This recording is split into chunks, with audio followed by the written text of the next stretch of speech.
तालिबान का पाकिस्तान में सबसे बड़ा धमाका, बाल बाल बचा मुनीर, शहबाज शरीफ घायल। अफगानिस्तान और पाकिस्तान की सीमा पर एक बार फिर गोलियों की गूंज सुनाई दी है और पाकिस्तान को उसकी औकात याद दिलाई गई है। लगातार बॉर्डर पर हमले हो रहे हैं और पाकिस्तान की मुनीर सेना को मार गिराया जा रहा है। तालिबान ने मुनीर और शहबाज के नाक में इतना दम कर दिया है कि वो इस सोच से घर से बाहर ही नहीं निकल पा रहे कि ना जाने कब उन पर बम गिर जाए, और ऐसा जल्द होने भी वाला है, क्योंकि तालिबान ने जहां आखिरी अल्टीमेटम दे दिया है, वहीं तालिबान ने पाकिस्तान को ऐसा सबक सिखाया कि पाकिस्तान अब दुनिया को मुंह दिखाने लायक नहीं रहा। और तो और पाकिस्तान का कच्चा चिट्ठा भी पूरी तरीके से खुला कि अब पाकिस्तान के पास तालिबान से लड़ने की रसद पर भी डाका पड़ चुका है।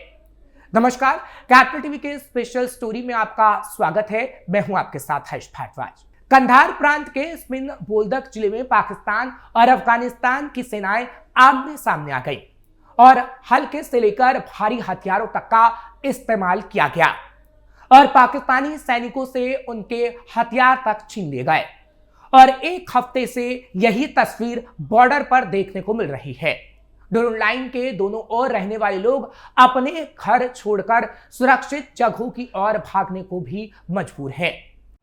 पाकिस्तान अफगानिस्तान में कैसे हुई झड़प? पाकिस्तानी सैनिकों ने अचानक ग्रेनेड फेंका जबकि अफगान बल संघर्ष विराम का पालन कर रहे थे।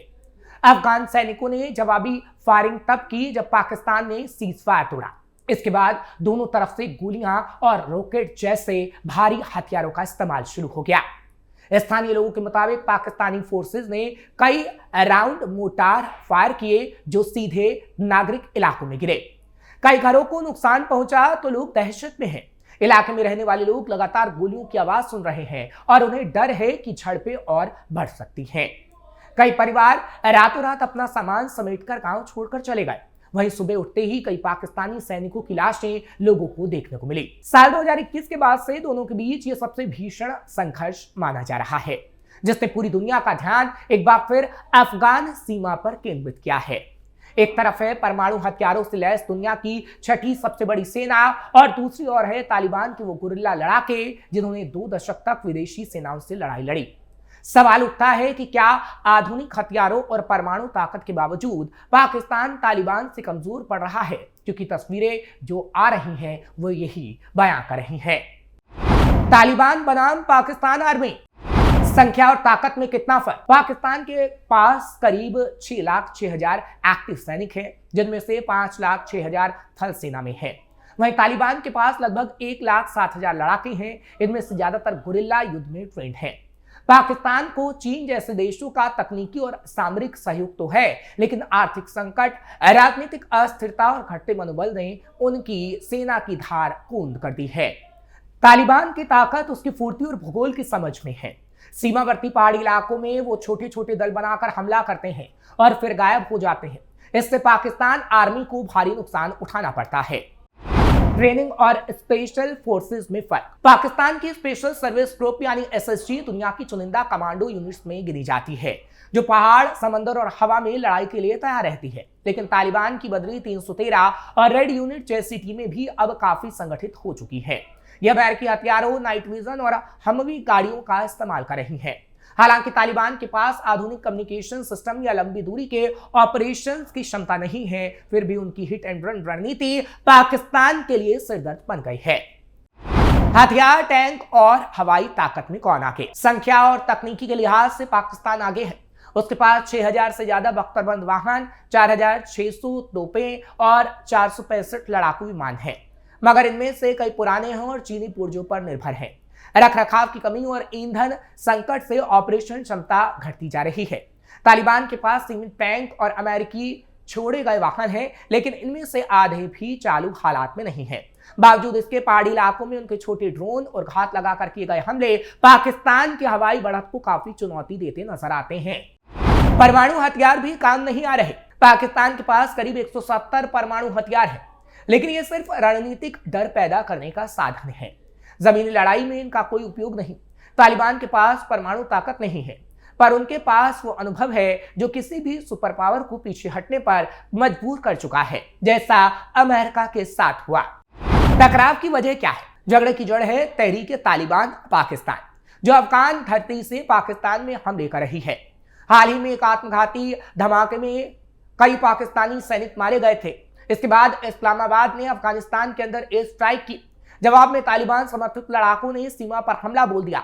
इससे दोनों देशों के बीच तनाव चरम पर पहुंच चुका है और पाकिस्तान को डर है कि कहीं पश्चिमी सीमा पर यह संघर्ष उसके लिए नया नासूर न साबित हो जाए, जैसे ऑपरेशन सिंदूर साबित हुआ था। कौन मार रहा बाजी? तकनीकी और हथियारों के स्तर पर पाकिस्तान आगे है, लेकिन तालिबान की जमीनी रणनीति और मनोबल उसे हर बार अप्रत्याशित बढ़त दिला देते हैं। पाकिस्तान की अंदरूनी अव्यवस्था और कमजोर अर्थव्यवस्था ने उनकी सेना की ताकत को भीतर से खोखला कर दिया है। तालिबान के लिए मौका है कि वो अपनी सीमाओं की रक्षा ही नहीं बल्कि पाकिस्तान की धौंस का जवाब भी दे सके। अफगानिस्तान में 2 टीटीपी गुट साथ आए। अफगानिस्तान में टीटीपी के 2 गुटों ने पाकिस्तान के खिलाफ एक होने की घोषणा पहले ही कर दी थी और अब वही सिरदर्द बने हैं। रिपोर्ट के मुताबिक तहरीक तालिबान पाकिस्तान ने घोषणा की कि इसके 2 समूह एक हो रहे हैं। इनमें से एक का नेतृत्व कुर्रम जिले के मुफ्ती अब्दुल रहमान कर रहे थे और दूसरा खैबर जिले की तिराहा घाटी कमांडर शेर खान। इन दोनों कमांडरों ने टीटीपी के तरफ वफादारी की कसम खाई थी और लगातार पाकिस्तान पर हमले किए। पाकिस्तान और टीटीपी में लड़ाई क्यों? 2001 में अमेरिका के अफगानिस्तान पर हमले के बाद पाकिस्तान ने अमेरिका का साथ दिया। इसमें टीटीपी नाराज हो गया, वो इसे इस्लाम के खिलाफ मानता था। टीटीपी का मानना है कि पाकिस्तान सरकार सच्चा इस्लाम नहीं मानती, इसलिए वो उनके खिलाफ हमला करता है। टीटीपी का अफगान तालिबान के साथ गहरा जुड़ाव है। दोनों समूह एक दूसरे को समर्थन करते हमेशा से नजर आए हैं। 2021 में अफगान तालिबान के सत्ता में आने के बाद पाकिस्तान ने टीटीपी को निशाना बनाकर अफगानिस्तान में हमले किए। टीटीपी पश्तून समुदाय की गरीबी, बेरोजगारी और सरकार की अनदेखी जैसी शिकायतों का फायदा उठाता है। दोनों देशों के बीच पहले भी हुआ है तनाव। अफगानिस्तान और पाकिस्तान के बीच डुरून लाइन को लेकर लंबे समय से विवाद है। दोनों देश एक दूसरे पर हमले और आतंकियों को छिपाने का आरोप लगाते रहे हैं। 2021 में अफगानिस्तान हुकूमत पर तालिबान के कंट्रोल के बाद से तनाव इसी तरीके का है जैसी तस्वीर हम आपको दिखा रहे हैं। पाकिस्तान के लिए आसान नहीं अफगानिस्तान को हराना। अफगानिस्तान का इतिहास देखें तो ये यही सीख देता है कि उसे हराना या फिर इस पर नियंत्रण रखना आसान नहीं है। अफगानिस्तान पर सोवियत संघ और अमेरिका ने भी नियंत्रण की कोशिश की थी। दशकों तक मेहनत करने के बाद भी उन्हें सिर्फ नुकसान ही उठाना पड़ा।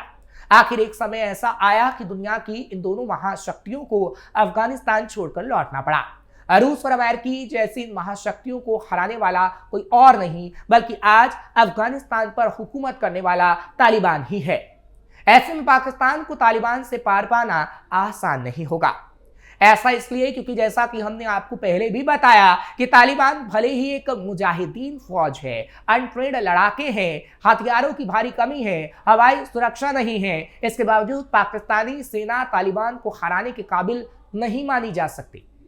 पाकिस्तान वर्तमान में अंदरूनी चुनौतियों से जूझ रहा है। लगभग हर सूबे में विद्रोह जैसे हालात है। खैबर पख्तूनख्वा के एक बड़े हिस्से पर तहरीक तालिबान पाकिस्तान का कब्जा है। बलूचिस्तान में विद्रोही बलूचों ने मोर्चा संभाला हुआ है। पाकिस्तान का पंजाब सूबा भारत से सटा है, जहां हालात कभी भी बिगड़ सकते हैं। रही बात सिंध की, तो वहां के लोग खुद को पाकिस्तानी सरकार का सताया हुआ मानते हैं। ऐसे में पाकिस्तान के अंदरूनी हालात उसे जंग करने की गवाही नहीं देते। इस्लाम पर भी घर में ही गिर जाएगा पाकिस्तान। पाकिस्तान इस्लाम की बुनियाद पर बना मुल्क है। वो बात अलग है कि आज के वक्त में उसका इससे कोई वास्ता नहीं। तालिबान भी खुद को इस्लाम का कट्टर पैरोकार बताता है। पाकिस्तान में तालिबान का समर्थन करने वालों की कोई कमी नहीं है। इनमें कई प्रभावशाली लोग हैं जिनका आवाम पर सीधा नियंत्रण है। ऐसे में अगर तालिबान इन लोगों के जरिए पाकिस्तान पर दबाव डालता है तो पाकिस्तानी सेना के लिए मुश्किल स्थिति बन जाएगी। तालिबान की सबसे बड़ी ताकत क्या है? विशेषज्ञों के मुताबिक तालिबान की सबसे बड़ी ताकत रणनीतिक लचीलापन और वैचारिक एकजुटता है। इस कारण वो मुख्य धारा से कटे रहने के बावजूद खुद की वापसी कराने में सक्षम हो पाए। इन्हीं दोनों कारणों की वजह से तालिबान 2 दशक पहले सैन्य रूप से पराजित होने के बावजूद लंबे समय तक विद्रोह जारी रख पाया और अफगानिस्तान पर फिर से नियंत्रण हासिल कर पाया। तालिबान कोई ना टूटने वाली मिलिट्री यूनिट नहीं है, बल्कि एक लचीला बहुकेंद्रित नेटवर्क है जो विभिन्न परिस्थितियों के अनुकूल ढल सकता है। तालिबान का रणनीतिक और सैन्य कौशल, तालिबान के लड़ाके का अत्यधिक प्रेरित होना ही इन्हें मजबूत बनाता है।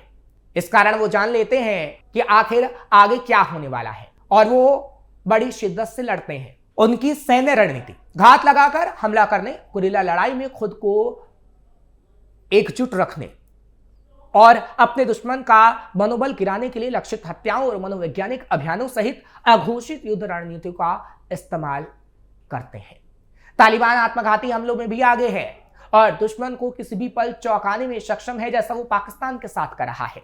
यही कारण है कि अमेरिकी सेना, जिसे तकनीकी और ट्रेनिंग दोनों में चैंपियन माना जाता था, वो भी इसके सामने कुछ नहीं कर पाया और अब पाकिस्तान भी इसके सामने कुछ नहीं कर पा रहा है, असहाय नजर आ रहा है। आपको ये खबर कैसी लगी कमेंट सेक्शन में जरूर बताएं। खबर को लाइक शेयर करें, कैपिटल टीवी को सब्सक्राइब करना मत भूलिएगा।